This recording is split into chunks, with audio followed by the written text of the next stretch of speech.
안녕하세요. 경제언론 이번 시간 국제무역에 대해서 살펴보고자 합니다.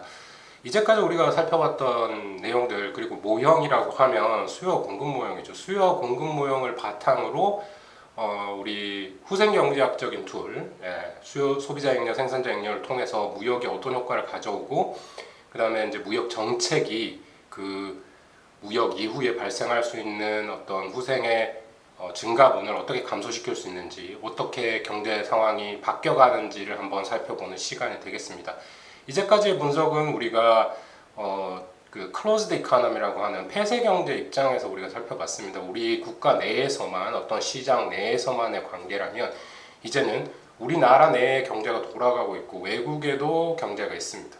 근데 특히 우리나라 같은 경우에는 시사점이 큰 게 국가 자체 아니면 시장 크기 자체가 아주 작은 나라이기 때문에 외국에서 정해진 가격을 직접적으로 받아들일 수밖에 없는 그런 상황에 놓여져 있습니다. 소국 경제라고 하고요. 소국 경제에서는 국제 가격, 국제 시장에서 결정된 세계 시장에서 결정된 국제 가격을 그냥 일반적으로 받아들이는 경향이 있습니다. 그런 상황에서 어떻게 경제에 영향을 미치게 될지, 그러니까 경제를 무역 상황으로 이렇게 오픈을 하게 되면, 폐쇄 경제에서 개방 경제로 바뀌어 나가게 되면 어떤 후생적인 효과가 있는지, 소비자한테는 어떤 효과가 있는지, 공급자에게는 어떤 효과를 가져올지에 대한 내용들을 쭉 살펴보게 되겠습니다. 이제까지 경제 우리 알아봤던 폐쇄 경제, 그 다음에 세계적으로 무역이 자유화되는 시장을 개방 경제라고 이해하시면 되겠습니다. 이제까지의 그 균형들은 외국과의 거래가 없다는 관점이었는데요. 이제 초점이 국제 무역이다 보니까 외국과의 거래를 통해서 소비자와 생산자의 액력 또는 사회 후생이 어떻게 변해가는지에 대한 내용이 되겠습니다.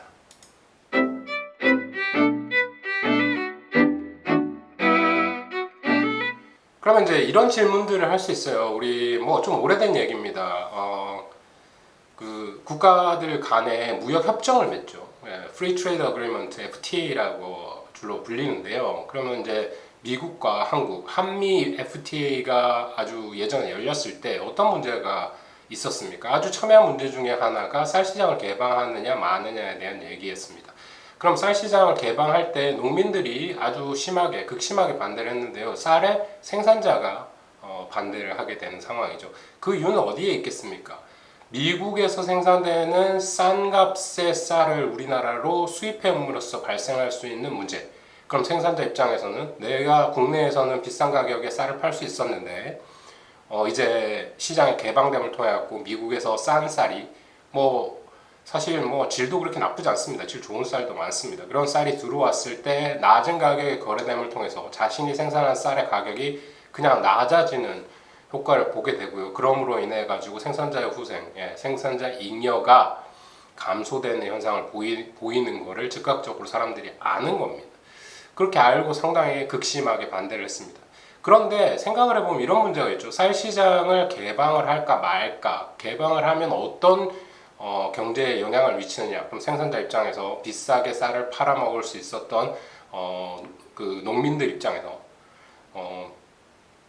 반대를 할 수밖에 없죠. 왜? 싼 가격에 쌀을 거래를 해야만 하니까. 그리고 소국 경제로서 외국에서 국제적으로 결정된 세계 시장에서 결정된 국제 가격을 기준으로 거래가 되기 때문입니다. 거기에 다른 문제들이 없을까요? 왜 FTA를 하려고 했습니까? 무역 자유 조치로 이득을 얻는 사람들은 어디 있죠? 특히 자동차나 반도체 같은 경우를 생각해 보자면 우리나라 그때 당시에 자동차 시장이 아주 이제 지금 발전을 하고 좀 더 시장을 넓혀가려는 그런 상황이 있었습니다. 지금도 물론 미국에서 상당히 시장이 넓어졌죠. 그 이후로 FTA 이후로 많이 넓어졌습니다. 그런 과정 속에서 그러면 자동차 시장은 이제 미국과 자유무역을 통해 가지고 생산자 액력을 크게 누릴 수 있다. 왜? 미국의 어떤 상태, 미국 상표의 자동차가 가격 대비 성능이 한국 자동차에 비해서 못하다. 그리고 시장을 확장하기 위해서 여러 가지 현대나 기아가 썼던 전략들, 적정한 가격 수준에다가 여러 가지 퀄리티들을 높여가는 그런 방식을 따랐을 때 미국에서 훨씬 더 많이 팔아먹고 그 다음에 또 그걸 통해 가지고 생산자 영향을 누릴 수 있다라는 측면이 있었단 말이죠. 그렇다면 자동차 시장은 아주 큰 생산자 입장에서 아주 큰 이득을 볼 수 있음에도 불구하고 쌀 시장은 농민의 부담이 커진다, 농민의 후생 손실이 커진다라는 측면에 충돌이 발생하는 거죠. 이게 지금 극단적인 두 가지의 산업에서만 얘기를 했지만 이걸 전체적으로 몰아봤을 때 국가경제 차원에서 자유무역, 그러니까 FTA를 자유무역 협정을 맺는 것이 좋은가 아닌가를 결정할 필요가 있다라는 거죠. 그 아주 중요하고 큰 문제였습니다. 그 당시에도. 그래서 결국은 여러 가지 조건들을 달고 FTA가 성사가 됐고 그 이후에 여러 가지 뭐 남겨져 있는 문제들이 있었고 풀리지 않는 아니면 불만이나 이런 것들은 사라지진 않았지만 하여튼 그 이후로 제가 볼 때는 뭐 긍정적인 효과가 훨씬 더 컸다고 보여지고 있습니다.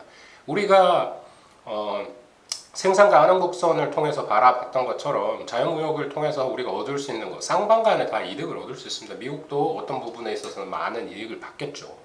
물론 뭐 정치적으로는 다른 어떤 논리들을 펴는 경우가 많습니다. 한국이 무역 흑자국이고 대미상대 뭐 자꾸 돈을 미국의 달러를 가져간다. 그러나 그렇게 보이지 않는 부분들의 거래도 분명히 있죠. 미국 같은 경우에는 이제 국방 우방의 형식으로 있다 보니까 미국의 어떤 군수물품들을 사가지고 오는데 그게 FTA에 걸쳐서 민간적인 부분으로 거래되는 것이 아니고 공적으로 거래되다 보니까 그 부분들을 과소계상하는 경우가 발생을 하고요. 그런 부분들은 쏙 빼고 미국은 손해를 보고 있다. 무역 흑자를 한국이 자꾸 보고 있다. 그걸 통해 가지고 우리가 어떤 제재를 취하고 어떻게 해야 된다. 이런 이슈를 만들었던 적도 있습니다. 그래서 이제 이 정치적인 부분으로 바뀌어가는 거 말고요. 그러니까 경제적으로는 어떤 효과가 있는지를 보게 될 건데 아주 세부적으로 모든 산업들을 살펴볼 수는 없고요. 이론적으로 어떤 식으로 분석해낼 수 있는지에 대한 내용들을 오늘 한번 살펴보는 것입니다. 경제적인, 정치적인 문제가 발생했을 때 그러면 관세를 매겨야 되느냐? 그럼 관세를 매김을 통해 가지고 발생할 수 있는 경제적 효과는 뭔가 이런 고민들을 해볼 수 있습니다.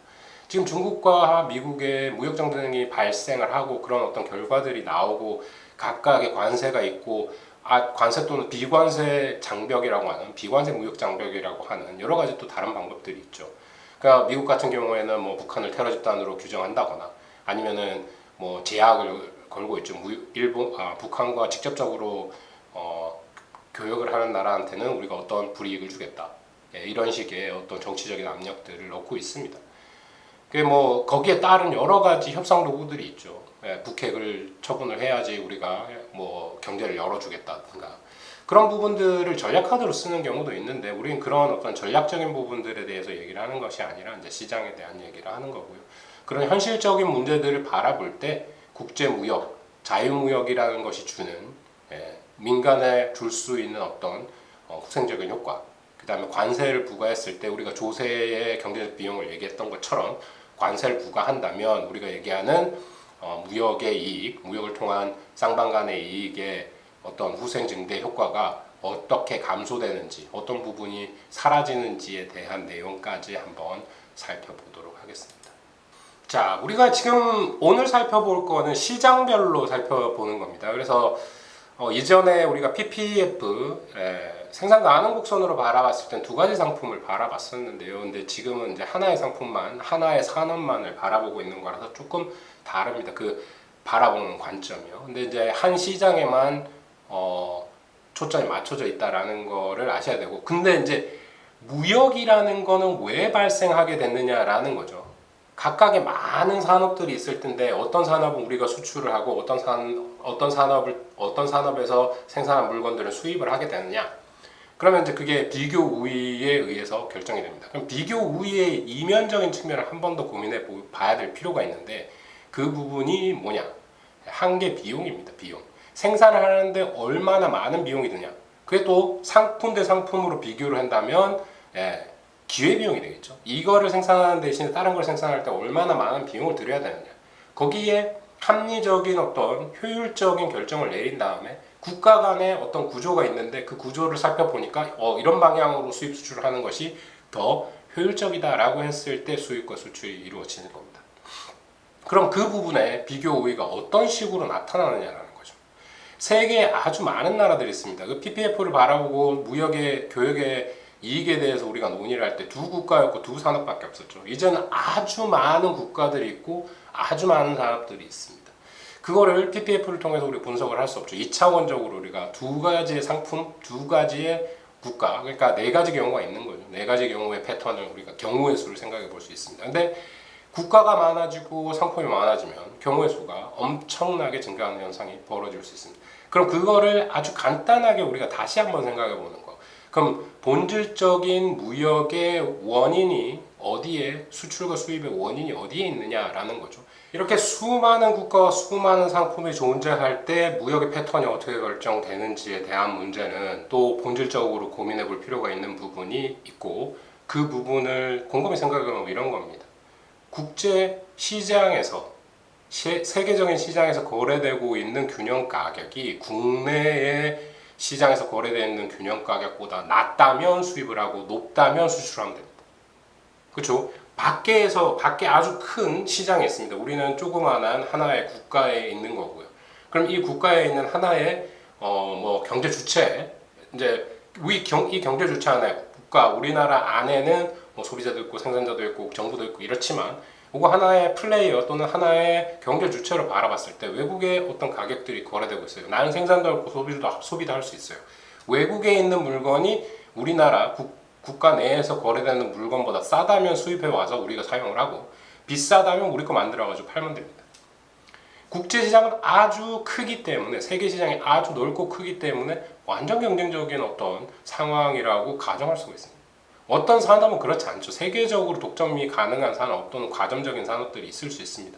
그럼에도 불구하고, 아니면 상품이 조금씩 다름에도 불구하고 전체적인 하나의 카테고리, 자동차, 쌀, 농산물 이런 식으로 생각을 해봤을 때, 그 범주를, 산업을 크게 생각해 봤을 때 경쟁적인 상황에 놓여 있다는 거죠. 그렇다면 경쟁적인 상황에 놓여 있으면 우리는 어떤 특징을 가지고 있습니까? 프라이스 테이커, 가격 수용자가 되는 겁니다. 밖에서 결정되는 가격을 바라보고 그 가격이 싸다면 수입해오고 그 가격이 비싸다면 수출하면 된다는 거죠. 그래서 거기서 주는 가장 중요한 변수가 뭐다? 국제시장, 세계시장에서 균형이 발생한 그 가격을 바라보고 우리가 어떤 식으로 행동할지를 바라보면 되겠습니다.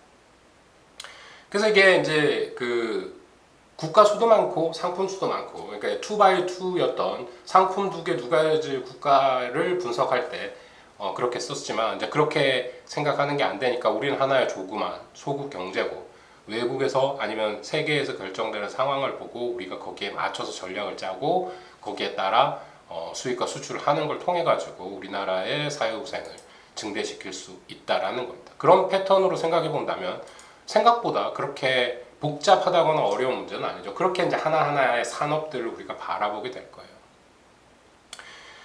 그러면 이제 이렇게 국제 무역이 그 수출국이나 수입국에 어떤 영향을 미치냐라는 거죠. 국제적으로 결정된 세계시장의 균형 가격이 우리나라의 가격보다 싸다면 물건을 수입해 오면 됩니다. 물건을 수입해 오면 되는데, 수입하는 경우에 어떻게 될까요? 네, 국제적인 균형 가격이 국내 시장에서 거래되고 있는 가격보다 낮아집니다. 그렇죠. 그렇다면 누가 피해를 보죠? 예, 균형 가격이 낮아지면 수요량은 증가하고 공급량은 감소합니다. 공급자 입장에서는 높은 가격에 팔아서 그 이윤을 훨씬 더 많이 남겼을 수 있는데, 시장이 개방되기 전에 시장 개방되고 나면 가격이 그냥 자연스럽게 국제 가격으로 표준화돼 가지고 가격이 떨어진 효과가 발생을 하는 거죠. 그렇다면 국내 시장에서 그 가격에 생산할 수 있는 공급되는 공급량은 줄어들 거고요. 부족한 수요가, 과잉 수요가 발생을 하죠. 초과 수요가 발생합니다. 그 초과 수요량을 수입해 와가지고 그 가격에 수입해 와서 국내에서 사용하면 된다 이거죠. 그렇다면 그때의 이익은 누가 본다? 가격이 떨어지면 소비자는 행복합니다. 소비자 잉여가 증가하는 효과를 가지게 되고요. 국내 생산자의 잉여가, 생산자 잉여가 감소하는 효과를 가지게 되는 거죠. 요거를 그냥 논리적으로만 생각해봐도 충분히 이해할 수 있습니다. 다음 부분은 뭡니까? 다음 부분은 이제 수출을 하는 경우죠. 수출을 하는 경우인데, 수출을 하는 경우는 어떻다? 네, 국제적인 이제 시장에서 거래된 시장 가격, 그러니까 세계 시장의 균형 가격이 국내 시장보다 비싼 경우 수출합니다. 비싼 경우 수출하게 되는데 국내에서 싸게 생산을 하고 거래되고 있던 시장 국내의 시장 균형 가격보다 높아지니까 자연스럽게 수출이 허용이 된다면 그 국내 균형 가격에서 거래되지 않겠죠. 자연스럽게 국제적인 균형 가격에 따라서 높은 가격으로 되게 됩니다. 그러면 소비자는 손해를 보고 소비자 잉여가 감소하고 생산자 잉여가 증가하는 방향으로 결정이 되겠죠. 자, 가격이 갑자기 올라갔어요. 수요량 감소하죠. 공급량 증가합니다. 그랬을 때 공급량과 국내 시장에서 공급량과 수요량 간의 차이가 발생하는데 그 차이가 초과 공급으로 이어지게 되겠죠. 초과 공급이 발생했을 때 국내 시장 어디 더 이상 팔을 데가 없다라고 한다면 공급자 재고가 쌓이기 때문에 가격을 낮출 요인을 가지고 결국 원래 균형 상태로 돌아가게 되지만 지금 상황이 다르죠. 그 수량만큼 수출하면 됩니다. 예. 그래서 이제 그러니까 국제 시장의 경쟁 시장처럼 아주 많은 소비자들이 밖에 있으니까 그 잉여분, 초과 공급된, 초과 생산된 부분들은 외국에 나가서 팔면 된다. 그렇다면 공급자 입장에서는 생산자 잉여를 증가시키는 효과. 가격이 국내 가격의 상승, 국제 가격이 높았기 때문에 그 높아진 가격만큼 상승된 것 때문에 소비자 잉여는 감소하는 현상을 보인다라는 라는 부분을 주의 깊게 이해하시면 될 것 같습니다. 자, 그러면 이거를 그림 하나하나별로 한번 따로따로 살펴보도록 하겠습니다.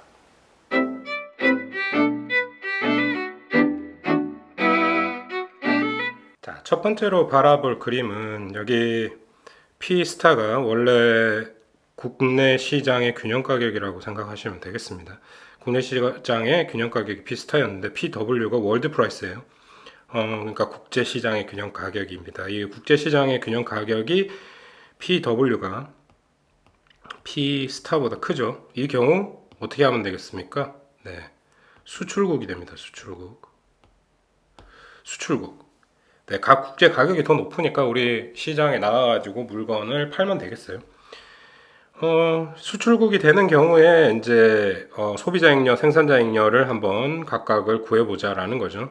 그러면 소비자 잉여, 컨슈머 서플러스, 프로듀서 서플러스, 그래서 CS, PS로 쓰겠습니다. 여기 바라보시면 원래의 생각을 해보면 원래의 균형 가격에서 디맨드 곡선 아래로 해서 요 위에 있는 요 파랗게 그려진 요 삼각형 자체가 CS였죠. CS. 그 다음에 요 빨간색의 공급 곡선과 균형 가격 밑으로 해서 이렇게 결정된 삼각형의 크기가 PS입니다. 자, 그런데 이제 수출국이 돼가지고 수출을 시작하게 됐어요. 수출을 시작하게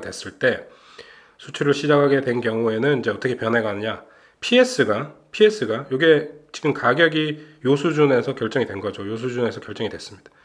월드 가격 밑으로 해가지고 서플라이 커브 요 크기 자체가 네, PS로 바뀐 거죠. PS 크기가 요렇게 요 크기로 바뀌었습니다. 그렇다면 생산자 잉여는 얼마 만에 줬느냐? 생산자 잉여는 요 생산자 가격 월드 프라이스 이상으로 디맨드 커브 아래로 조그만한 요 크기의 넓이의 삼각형으로 바뀌었다라는 거죠. 그렇다면 결국 바뀐 분위기를 생각해 보면 원래 CS 크기가 컸죠. 큰 삼각형에서 큰 CS 삼각형과 큰 CS, PS가 있었는데 요게 빨간색의 모양의 CS로 작아지고 요거는 훨씬 더 큰 모양으로 바뀌었습니다. 요랬을 때 지금 넓이를 생각해 보니까 네, 요 삼각형에서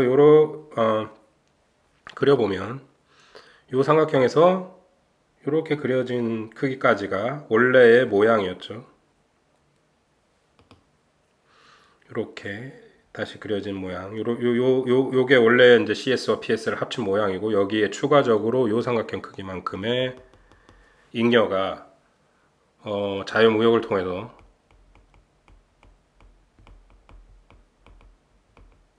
사회후생이 증가한 거를 요 크기만큼이다 라고 그려보면 되겠습니다. 됐죠? 요 각각의 크기를 잘 이해하시고 분석해 보는 게 중요합니다. 원래 국내 가격이 피스타였고요. 이 피스타에서 국제 가격 PW가 더 높았죠. 가격에 상승이 일어나고요. 상승이 일어나는 경우에 생산자 잉여 증가, 소비자 잉여 감소. 그런데 무역을 통해서 전체적인 사회 후생, 요거 두 개 합치니까 변화된 거에서 합쳐진 전체 후생은 증가한 이런 현상을 보이더라. 네. 수출국의 경우가 되겠습니다. 수출국. 그쵸? 수출국의 조건 P스타보다 PW가 높은 경우입니다. 자, 다음을 한번 보시죠. 다음을 한번 보시면 자, 여기 어떻습니까? P스타가 PW보다 높습니다. 그러면 네, 국제 가격이 국내 가격보다 싸죠. 수입국입니다. 수입국의 경우 사회후생이 어떻게 바뀌는가?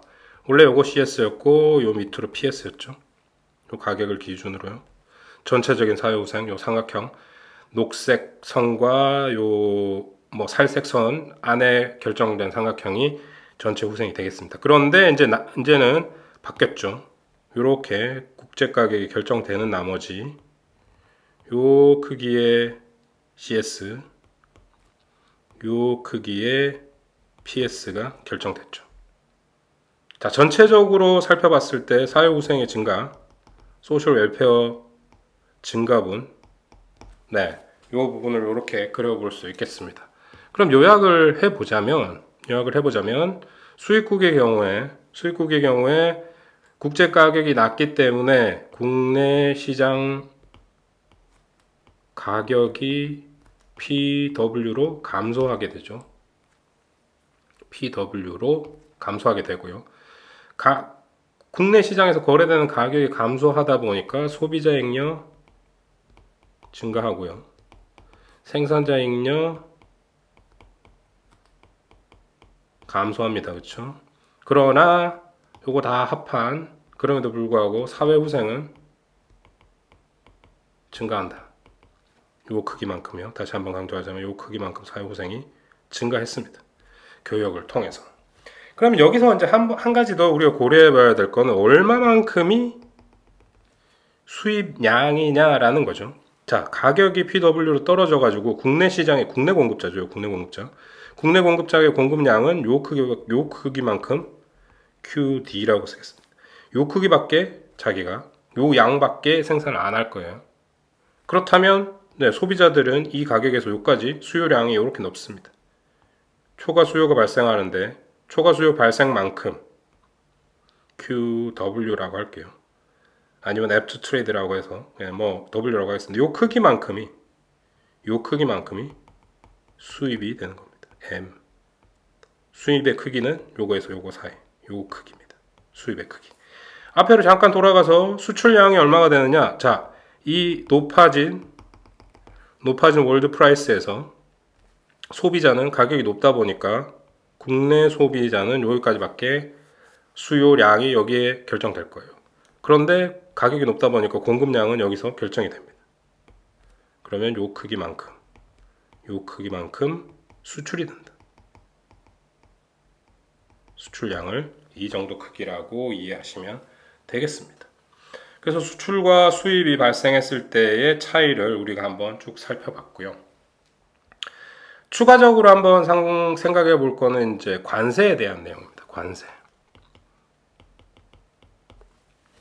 자, 지금 이제 어떤 상황이냐? 자, 원래 이제 국내의 시장에서는 요 시장에서 관세는 어떻게 부과합니까? 수입품에 부과하죠.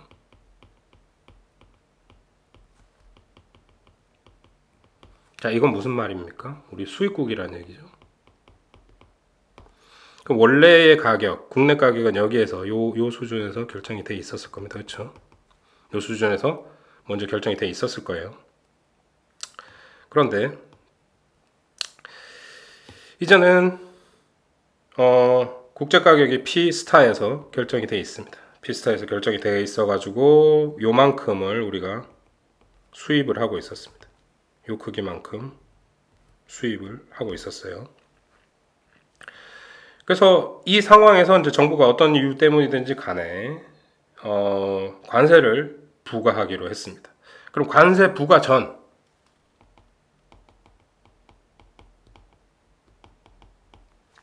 전에 사회 후생을 한번 살펴보자면 국제 가격이 여기에 있고요. 그럼 요 위에 있는 요 삼각형 크기만큼 요게 컨슈머 서플러스죠. 요거만큼 프로듀서 서플러스입니다.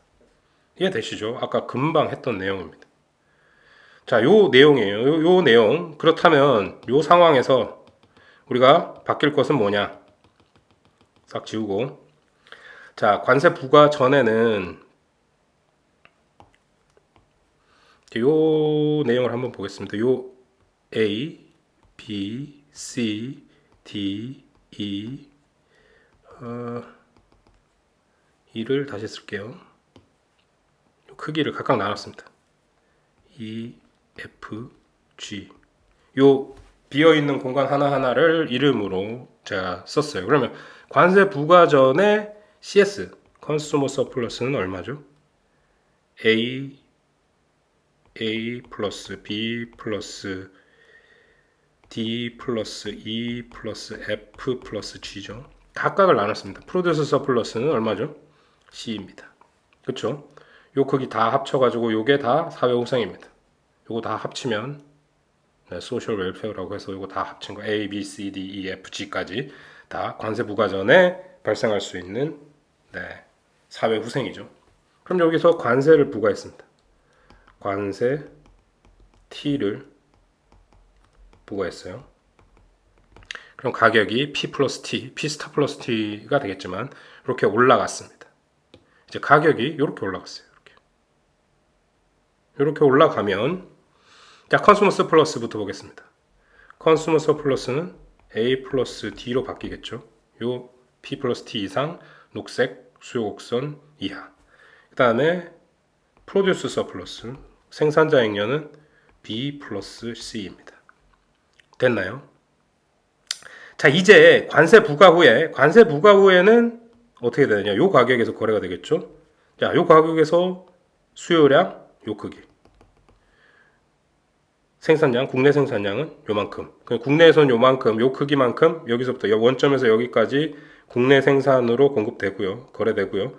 요 나머지 부분, 수요량이 못 미치는 요 부분이 새로운 수입량이 되는 거죠.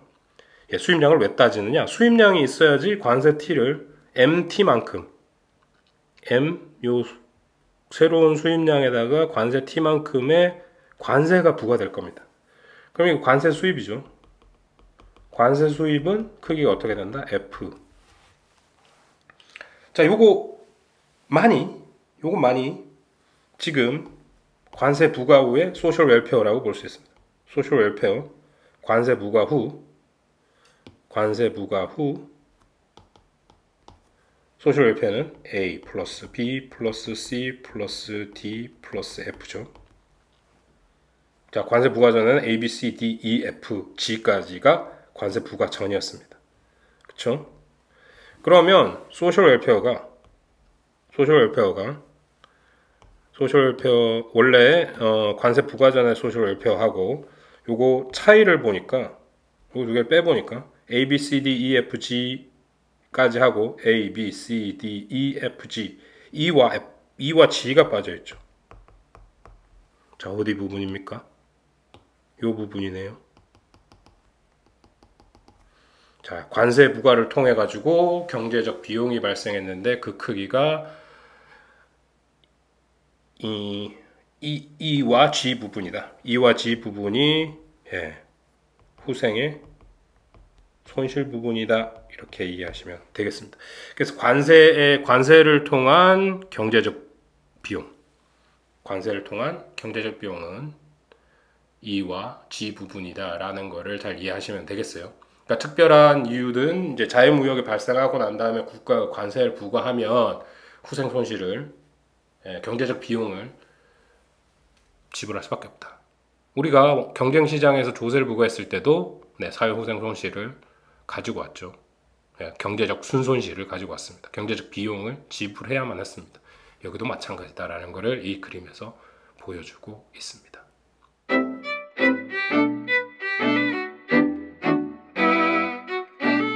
자, 마지막으로 우리가 살펴볼 것은 이렇게 소비자 잉여, 생산자 잉여 부분, 시장에서 발생하는 이익 말고도 추가적으로 우리가 얻을 수 있는 무역의 효과를 볼 수 있습니다.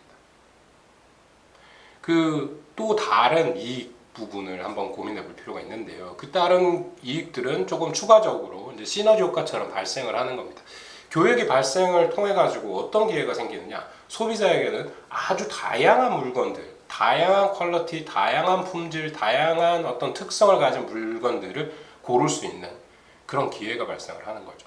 자동차라면 그냥 자동차라고 하지만 미국의 포드, 크라이슬러, 쉐비 이런 물건들이 들어오고, 독일의 BMW, 아우디 이런 차들이 들어오고, 이런 다양한 상품들이 소비자한테 제공됨을 통해 가지고 그냥 자동차 가격의 변화라든지 그런 어떤 효과뿐만 아니라 다양성, 선택할 수 있는 다양성을 제공해 줌으로써 더 많은 편익, 더 많은 이익을 제공해 주는 효과가 있다라는 겁니다. 자, 또 다른 부분은 어떤 게 있을까요? 우리나라 상품을 생산해서 이제 수출하는 경우를 생각해 보면 이런 경우를 생각해 볼 수 있겠죠. 우리나라 시장이 적다 보니까 국내 시장이 적은 관계로 생산을 많이 하지 못했는데, 국제 시장이 아주 넓고 다른 곳에서 많이 우리나라의 물건을 원하고 있어서 수출이 잘 되고 계속 발전을 하고 있어요. 그래서 생산 수수료를 쭉쭉쭉쭉 늘려가는데, 생산 수준을 이렇게 늘려갈 때 규모의 경제라는 게 발생할 수 있습니다. 노동과 자본을 어떤 비율로 계속 증가시키는 거죠. 그러면 그 생산 시설 하나를 더 만들고 확장하고 이랬을 때 거기에 따라서 그런 어떤 확장이 가능해질 때 비용들을 줄일 수 있는 그런 현상이 발생하는 걸 규모의 경제라고 합니다. 규모의 경제가 발생해가지고 더 큰 시장의 공급함을 통해서 산업이 훨씬 더 효율적으로 생산을 이루어낼 수 있는 그런 효과도 볼 수 있고요. 다른 거는 이제 이런 부분들을 얘기할 수 있습니다. 국내에 독점적인 시장, 독점적인 상품이 하나 있었습니다. 어떤 물건은 국내에서 한 회사만 생산해가지고 독점적인 지위를 누리고 있었어요. 그런데 외국에는 경쟁자들이 많이 있었습니다. 근데 시장이 개방되지 않아서 그 물건들은 들어오지 않고 있었어요.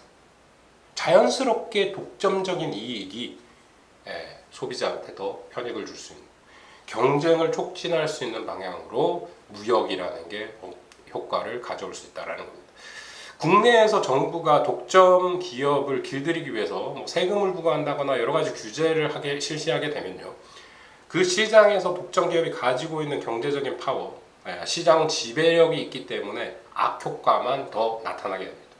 그거를 고려해서 독점 기업은 더 효율적이고 더 이윤을 창출할 수 있는 방법들을 고려해서 그 지위를 시장에서 누릴 수 있는 거죠. 그렇다면 가장 좋은 방법, 가장 시장적인 방법은 뭐냐? 만약에 외국의 상대 아니면은 경쟁자가 있다면 교역을 하는 겁니다. 그래서 독점을 길들이는, 독점에 대한 문제를 해결하는 아주 좋은 방법 중에 하나도 자유무역이라고 볼 수 있습니다. 이런 효과, 또 무역의, 국제무역의 효과를 생각해 볼 수 있고요. 그 다음에 이제 이런 무역을 통해서 거래가 이루어지고 새로운 물건이 들어오고 외국의 어떤 문물에 대해서 관심을 가지고 이렇다 보면 아이디어 공유가 많이 일어납니다. 물론 특별한 생산 기술 같은 게 유출되는 경우도 발생하기 때문에 여러 가지로 주의를 기울이고 있는데요. 그거 말고도 그 전 단계에 물건을 개발하고 새로운 아이디어들, 산업을 새로 창출해내고 이런 산업들에 대한 아이디어를 공유하게 되고 그걸 통해서 생산력이 상당히 증가할 수 있는 그런 효과를 보일 수 있겠습니다. 그렇다면 이런 무역이라는 게, 자유무역이라는 게 꼭 이렇게 좋은 점만 있느냐? 우리가 시장으로 판단할 수 있는 그런 이익 말고요, 다른 이익들 어떤 것들이 있느냐를 한번 살펴봤고요. 그렇다면 이제 그럼에도 불구하고 정치적으로든 어떤 상황에서든 우리 산업을 보호해야 된다, 무역을 좀 막아야 된다, 관세를 부과해야 된다, 이런 얘기 하죠.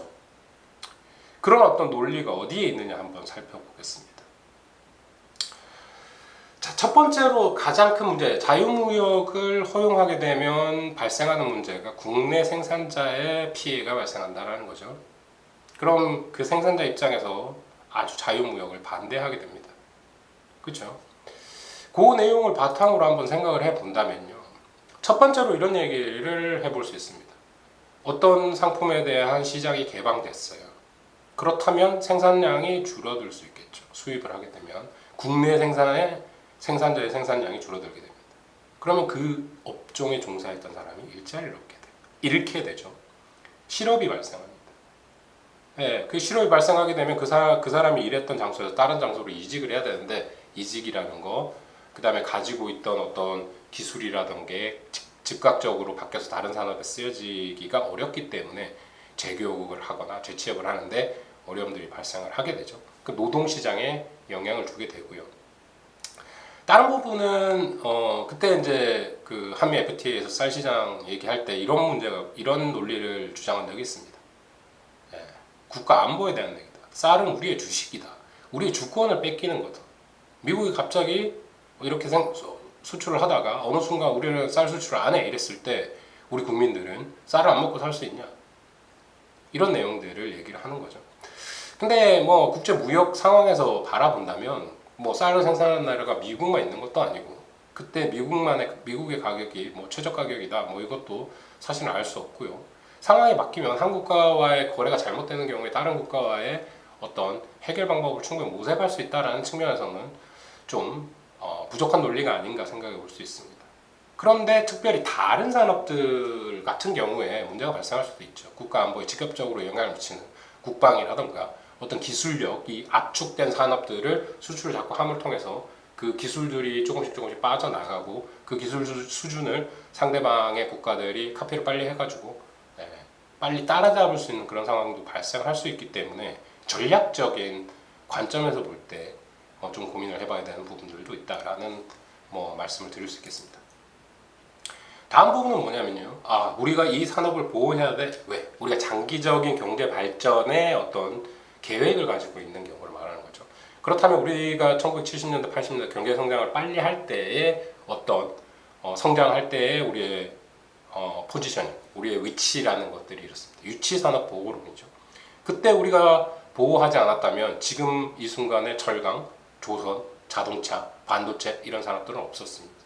외국 기업들이 훨씬 더 잘 나가고 있었고 먼저 기술을 개발하고 훨씬 더 질 좋은 상품을 생산하고 있었어요.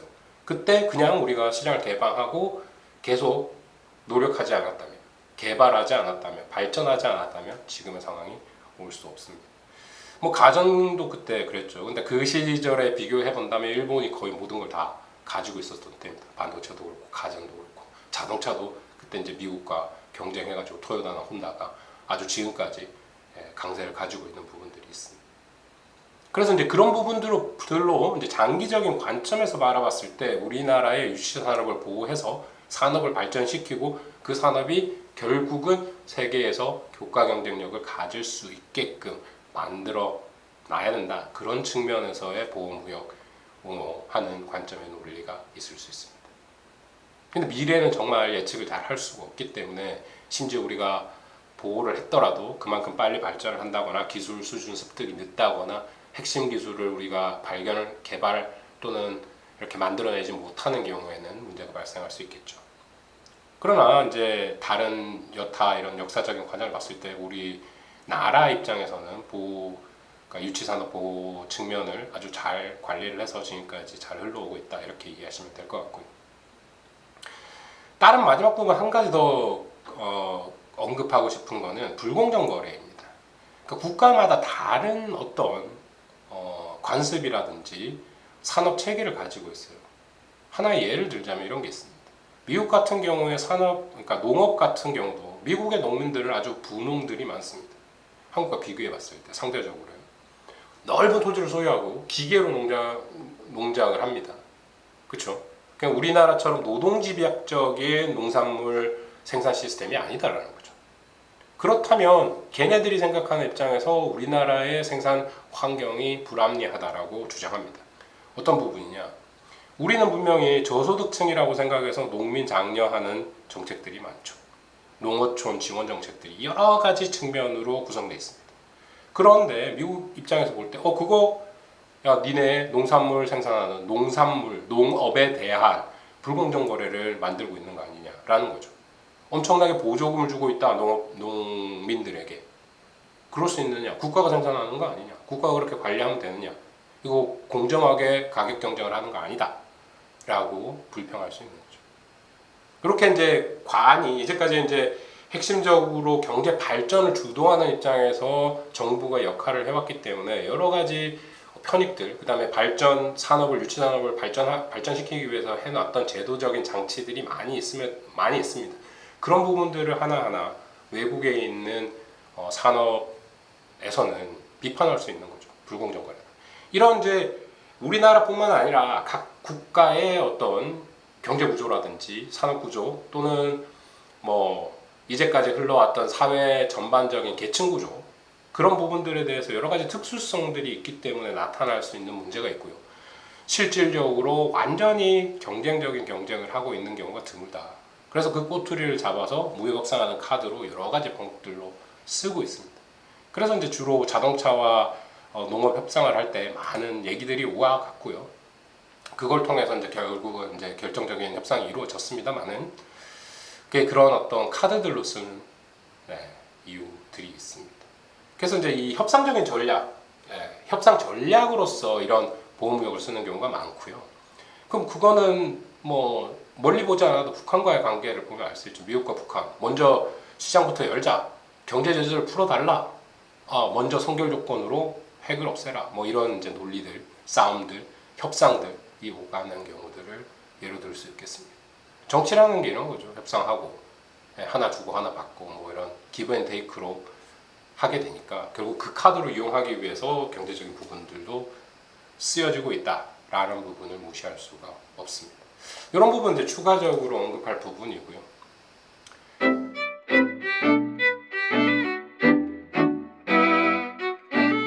마무리하자면 요약하자면 이렇습니다. 오늘 우리 자유무역 개방경제에 대해서 배웠습니다. 무역에 대한 효과죠. 무역의 경제적 효과를 우리가 쭉 살펴봤는데요. 결국은 이제 수많은 국가들과 수많은 상품들이 있는 경우에 무역이 결정짓는 거 단순하게 국제 시장에서 결정된 균형 가격을 바라보고 그 세계 시장에서 결정된 균형 가격이 국내 시장보다 높다면 우리가 물건 만들어서 나가서 팔고 그 상품에 대해서 가격이 낮다면 그 물건 사가지고 오면 됩니다. 아주 단순한 문제고요. 수입을 하게 되면 국내 시장에 높았던 가격이 낮아지는 효과를 가져오기 때문에 소비자 잉여가 증가했었고 생산자 잉여가 감소했고요. 그 반대로 수출을 하게 되면 국제시장 가격으로 맞춰지다 보니까 국내 시장의 가격이 증가했기 때문에 소비자 잉여는 감소하고 생산자 잉여는 증가하는 현상을 보였습니다. 이런 자유무역이 허용되는 시기에 어떤 특별한 이유 때문에 관세가 부과됐을 때 국내 가격이 증가함을 통해 가지고 소비자 잉여 감소하고 생산자 잉여가 그만큼 증가하고 또 정부가 관세를 부과했으니까 정부에게 들어오는 관세 수입이 있겠죠. 관세 수입까지 고려를 함에도 불구하고 우리가 이전에 봤던 후생 손실이 발생할 수 있다. 대된 로스가 발생을 하는 것을 그림으로 한번 살펴봤습니다. 그 부분 상당히 중요하니까 어떤 식의 논리, 그 다음에 해석 방법 직접 한 번씩 그려보는 것을 추천합니다. 꼭 한번 그려보시고요. 그 자기가 그린 그림을 통해 가지고 이런 부분들이 이렇게 변해가서 이렇게 결정되는구나. 체계적으로 순차적으로 어떻게 변해가는지를 한번 꼭 살펴보시기를 바라겠습니다. 이번 시간에는 이걸 마지막으로 정리하고 마치도록 하겠습니다. 고맙습니다.